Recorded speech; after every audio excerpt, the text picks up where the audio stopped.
नमस्कार, मी प्राजक्ता जोशी. मी मूळची गोव्याची आहे. म्हणजे माझी आई ही गोव्यातली कोकणस्थ ब्राह्मण आहे आणि माझे वडील जे आहेत ते कोकणातले, म्हणजे अगदी गोव्याच्या जवळच खरं तर सिंधुदुर्ग जिल्ह्यातल्या मालवणमधले आहेत. आणि ओव्हरऑल जे काही फॅमिली हिस्ट्री मला माहिती असेल किंवा जे काही आधीचे आमचे जे जे कोणी पूर्वज असतील तर मोस्टली सगळे गोवा कोकण पट्ट्यातच स्थायिक असलेले माझ्या माहितीप्रमाणे तरी आहेत. आता ब्राह्मणांचं जेवण किंवा ब्राह्मणी जेवण असं म्हटलं की द फर्स्ट थिंग किंवा जे पहिलं व्हिज्युअल युजली लोकांच्या डोळ्यासमोर येतं ते असतं की एकदम मस्त वरण भात, अगदी पिवळं पिवळं साधं बिना फोडणीचं वरण. माझं नाव रोमा, मी बडोद्याची आहे. सध्या मी सोशल सेक्टरमध्ये काम करते. माझं जे परिवार आहे, फॅमिली थोडं मिक्स्ड कल्चर आहे. माझे पप्पा गुजराती जैन आहेत आणि माझी आई कोकणस्थ ब्राह्मण आहे. सो फ्रॉम चाइल्डहूड असे खूप वेगळे कल्चरल फूड किंवा वेगळे types of food we have been eating. और आमच्या घरात वेगवेगळ्या टाईप्सचं फूड बनतं. म्हणजे खूपच एक बाजू खूप गुजराती स्पायसी गोड असं पदार्थ आणि एका बाजूला खूपच ब्राह्मण साजूक तूप टाकून फूड बनलं जातं. ब्राह्मणांचं जेवण स्पेशली कोकणस्थ ब्राह्मण ट्रेडिशनली जे खातात ते कम्प्लिटली व्हेज जेवण असतं. आणि अजून एक गोष्ट असते, कांदा आणि लसूण ह्याचा वापर जो आहे तो कमीत कमी करावा असं काहीतरी मी म्हणजे माझ्या घरातल्या ज्या आधीच्या जनरेशनकडून जर काही ऐकलं असेल तर त्याच्यामध्ये एक गोष्ट अशी असते की कमी कांदा लसूणचा वापर करावा. किंवा आता धार्मिक कार्य एखादं असेल तर मग तेव्हा सुद्धा कांदा लसूण खात नाही. इनफॅक्ट माझ्या घरात सुद्धा श्रावण महिना जेव्हा येतो तेव्हा अख्खा श्रावण महिना कांदा आणि लसूणचा वापर न करता जेवण बनवलं जातं. तर ह्याच्या मागे एक जी गोष्ट मी ऐकलेली आहे कायमच माझ्या घरच्यांकडनं की त्यांचं जे एक हे आहे की हे जे जेवण आहे तर ते सात्विक का आहे, की जे नॉन व्हेज जेवण असतं किंवा जे आपलं कांदा किंवा लसूण ह्याच्यासारखं जेवण असतं तर हे खूप उग्र जेवण असतं असं ते म्हटलं जातं आणि ते तामसिक जेवण असतं. त्याच्यामुळे ते आपला जो मूड असेल किंवा आपल्या माइंडचं जे कामनेस असेल तर ते मेंटेन करायला ते हेल्प करत नाही असं काहीतरी एक जो समज आहे. आणि दुसरी गोष्ट म्हणजे आता ब्राह्मण जे असतात ते बरेचसे भिक्षुकी करतात. म्हणजे ते दुसऱ्यांच्या घरी जाऊन पूजा सांगतात. आता गणपतीची पूजा असेल, अजून काही सत्यनारायण पूजा असेल तर ती पूजा सांगायला जाण्याचं काम आहे ते ब्राह्मण कम्युनिटीमधले पुरुष करतात. त्याच्यामुळे त्यांचं असं म्हणणं असतं की आपण देवाचं काहीतरी करण्यासाठी किंवा देवाशी कनेक्ट करण्यासाठी मग हे तामसिक फूड जे आहे, तामसिक जेवण जे आहे तर ते खाऊन उपयोग नाही आहे.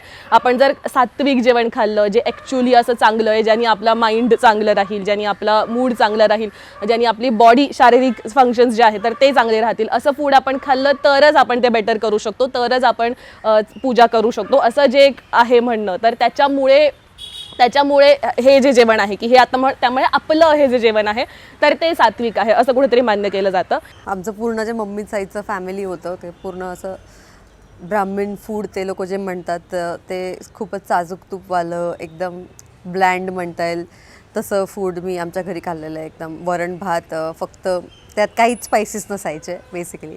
आणि जे वरण भात मी बाहेर खायचे माझ्या फ्रेंड्सकडे किंवा आउटसाईड इन अ रेस्टॉरंट और वॉट एव्हर, ते it use to be a bit spicy, variety of spices. But आमच्याकडे असं नाही आहे की स्पायसेस टाकायचे नाही, but we would prefer very असं भाजीमध्ये पण फक्त हळद, हिंग, ॲट मॅक्स हिरवी मिरची, पण नो गरम मसाला, नो अदर मसालाज, काहीच नाही. खूपच ब्लँड फूड. मी प्रथमेश आणि मी एका मराठा कुटुंबातून आहे. पश्चिम महाराष्ट्रातलं मराठा कुटुंब त्यातही.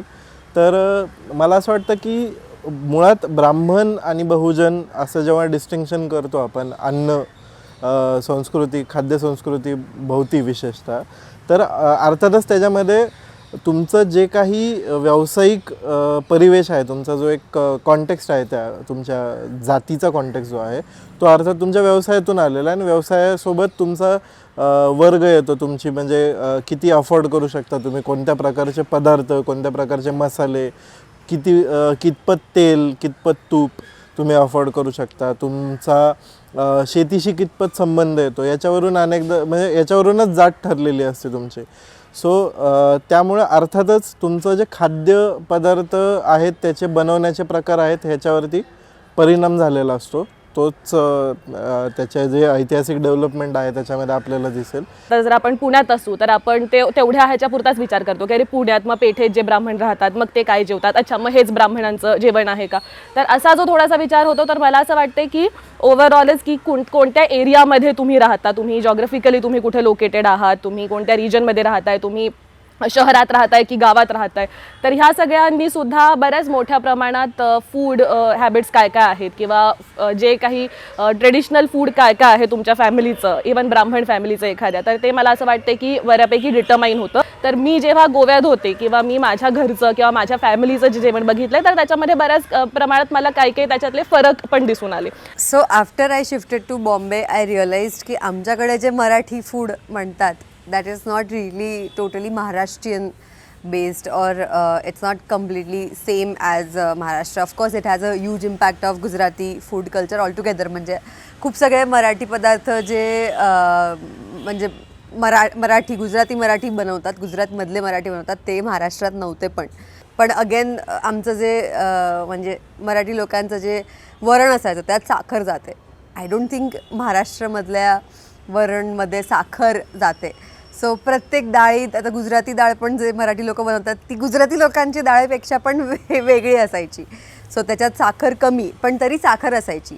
सो आय थिंक साखर has a huge impact when it comes to Gujarati Marathi food. असं तर बहुजन आणि ब्राह्मण हे डिस्टिंक्शन जसं मी मागाशी म्हटलं ते पुन्हा एकदा ह्याच्याशीच येऊन थांबतं की तुमचं खाण्यामागचा पर्पज काय आहे. तुम्ही जेव्हा एक काय म्हणतात त्याला, एकतर तो एक सात्विक ऊर्जा किंवा अन्नातून काहीतरी स्वभावगुण बदलतो याच्याशी एक जो संबंध आहे, त्यातून जे सवर्ण आहेत किंवा ब्राह्मण समूह आहेत ते याच्याशी गुणधर्म जोडतात. त्याचा की जेवणाचा गुणधर्म तुमच्यामध्ये येणार आहे, त्यामुळे यातले जे नेगेटिव्ह नॉनव्हेजमध्ये जे काही नेगेटिव्ह किंवा राक्षसी किंवा एका अर्थाने क्रूर हिंसात्मक जे काही आहे ते तुमच्यामध्ये पण उतरेल, अशा प्रकारचा एक समज त्यामागे असू शकतो ते न खाण्यामध्ये.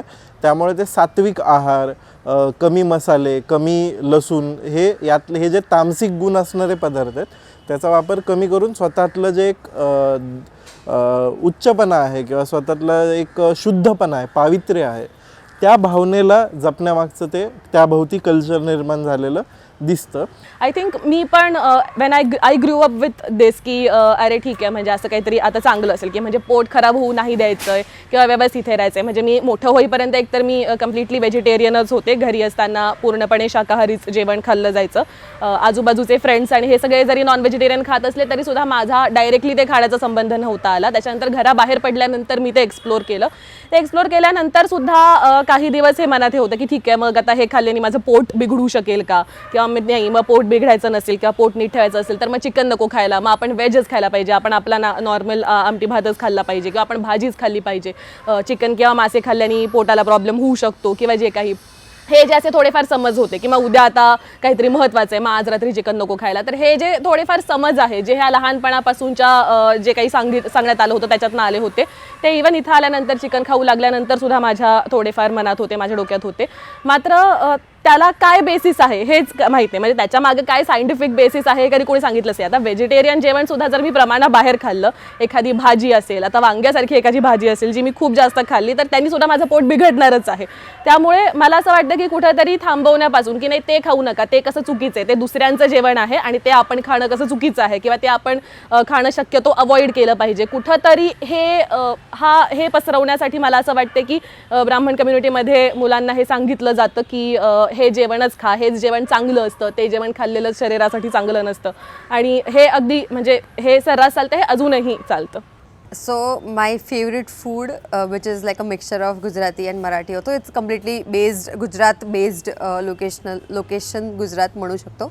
पण it's also loved by Marathis over there and Gujaratis over there. It's khichu. It's called khichu.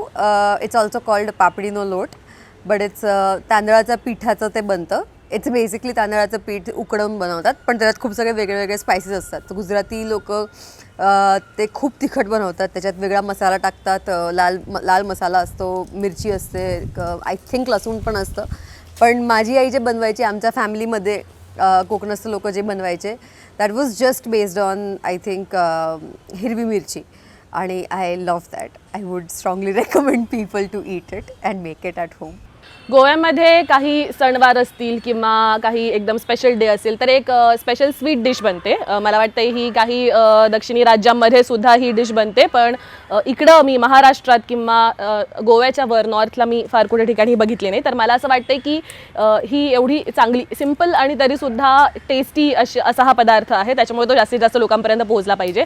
तांदळाचं पीठ जे असतं तर त्या तांदळाच्या पिठाची उकड बनवून त्याच्या शेवया बनवल्या जातात आणि ह्या ज्या शेवया आहेत तर त्या नारळाचा रस, मघाशी जसं मी म्हणाले की नारळाचं जे दूध आहे तर नारळाचं दूध काढून त्याच्यामध्ये गूळ मिक्स करून ते अगदी व्यवस्थित मिक्स करून त्याच्यामध्ये बुडवून त्याच्यामध्ये डिप करून ह्या शेवया खाल्ल्या जातात. आय थिंक त्याला दक्षिणी राज्यामध्ये काही अप्पम असं सुद्धा म्हटलं जातं. तर मला असं वाटतं की ही जी एक अशी डिश आहे जी बनवायला खूप कठीण नाही आहे, मिनिमल आहे, कमीत कमी इन्ग्रेडियंट्स वापरून ती बनवता येण्यासारखी आहे आणि ती जास्तीत जास्त लोकांपर्यंत पोहोचली पाहिजे असं मला वाटते, कारण ती तेवढी टेस्टी आहे. आता याच्यामध्ये एक असतं ना की अनेकदा बहुजन चळवळी जेव्हा किंवा बहुजन डिस्कोर्स जो आहे तो अनेकदा असं म्हणतो की आम्हाला जे हजारो वर्ष खावं लागलं, खरं तर अनेकदा त्याच्याबद्दल एक सन्मानाची भावना किंवा त्याच्यामध्ये एक प्रिझर्वेशनची भावना येऊ शकते की आम्ही रक्ती वजडी आग्रहाने खाणार किंवा हे. मात्र मला असं वाटतं की वरण भात तूप याला ब्राह्मणी काहीतरी दर्जा देण्यापेक्षा आपल्याला हे समजून घ्यायला पाहिजे की त्यातलं जे पौष्टिक आहे, त्यातली पौष्टिकता जी आहे, पचण्याजोगी त्याची जी रचना आहे किंवा आहारातलं त्याचं महत्त्व आहे, हे जर लक्षात घेतलं तर मला वाटतं बहुजनांनी त्याला रिक्लेम करायला हवं. कारण डाळी काय बहुजनांच्या शेतातच पिकतात. डाळी असो, भात असो, काही असो, हे सगळे जे पदार्थ आहेत हे बहुजनांच्या शेतात पिकतात.